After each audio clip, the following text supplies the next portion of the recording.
महायुतीच्या जवळपास अर्धा डझन मेळाव्यामध्ये नाराजी नाट्य बघायला मिळालंय। त्यातल्या त्यात बीडच्या नाराजीची सगळ्यात जास्त चर्चा होतीया, कारण महायुतीच्या मेळाव्याच्या बॅनरवरती दिवंगत नेते गोपीनाथ मुंडे यांचा फोटोच नव्हता आणि अर्थातच मुंडे यांचा फोटो नसल्यामुळे त्यांचे सगळे कार्यकर्ते या मेळाव्यामध्ये आक्रमक झालेले बघायला मिळाले आणि या फोटोवरून वाद झाल्याच्या नंतर लगेच दुसरा बॅनर सुद्धा लावण्यात आलाय। मात्र पहिल्याच मेळाव्यामधल्या या वादाची चांगलीच चर्चा होताना दिसते आहे।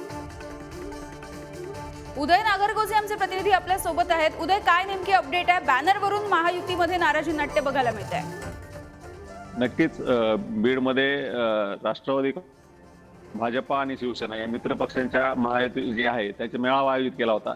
या मित्र पक्षाच्या कार्यकर्त्यांमध्ये समन्वय निर्माण व्हावा, त्यांच्यात यापूर्वी जी कटुता होती ती दूर व्हावी असा मकर संक्रांतीच्या पार्श्वभूमीवर हा मेळावा आयोजित केला होता। विशेष म्हणजे या ठिकाणी तिळगुळाचे देखील वाटप करण्यात येत होते, परंतु कार्यक्रमाच्या ठिकाणी जे बॅनर लावले होते त्या बॅनरवर दिवंगत भाजपा नेते गोपीनाथ मुंडे यांचे छायाचित्र नसल्यावरून भाजपच्या कार्यकर्त्यांनी आक्षेप घेतला आणि जर गोपीनाथ मुंडे यांचा फोटो नसेल तर आम्ही या ठिकाणी थांबणार नाही असा पवित्रा।